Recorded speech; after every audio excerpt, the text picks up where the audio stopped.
আসসালামু আলাইকুম দাদারা বুয়ারা, কেমন আছেন? আশা করি সকলতে ভালো আছেন। তো এই তো এখানে একটা বড়ই গাছ দেখেন, বিশাল একটা বড়ই গাছ। এগুলো আপেল কুল, আর এগুলো বড় হইলে খেতে অনেক ভালো লাগে। আর বড়ইগুলো এখন ছোট ছোট। আর এখানে দেখেন একটা কলা গাছ। তো এই কলা গাছটা অল্প কটা আনাজ কলা ধরছে, তো গাছটা ছোট দেখে ভেঙে গেছে। আর এখানে হচ্ছে যে দরজার ভিতরে যে নেট দিয়ে বেড়া দিয়ে রাখছে, এখানে হাঁস পালে। সবসময় পালে না, কারণ এই যে এই সাইডে হচ্ছে গাছ আর বিভিন্ন ধরনের গাছ লাগাইছে।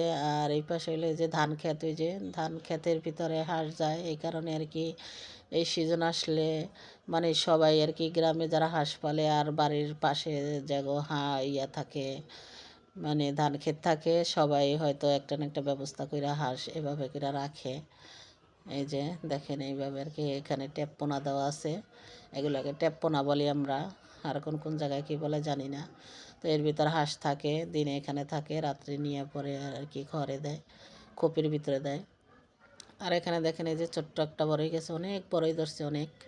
তো বড়ইগুলো এখন ওই যে ছোট ছোট, একদম ছোট, কিন্তু গাছটাতে অনেক বড়ই ধরছে। এত ছোট গাছে এত বড়ই।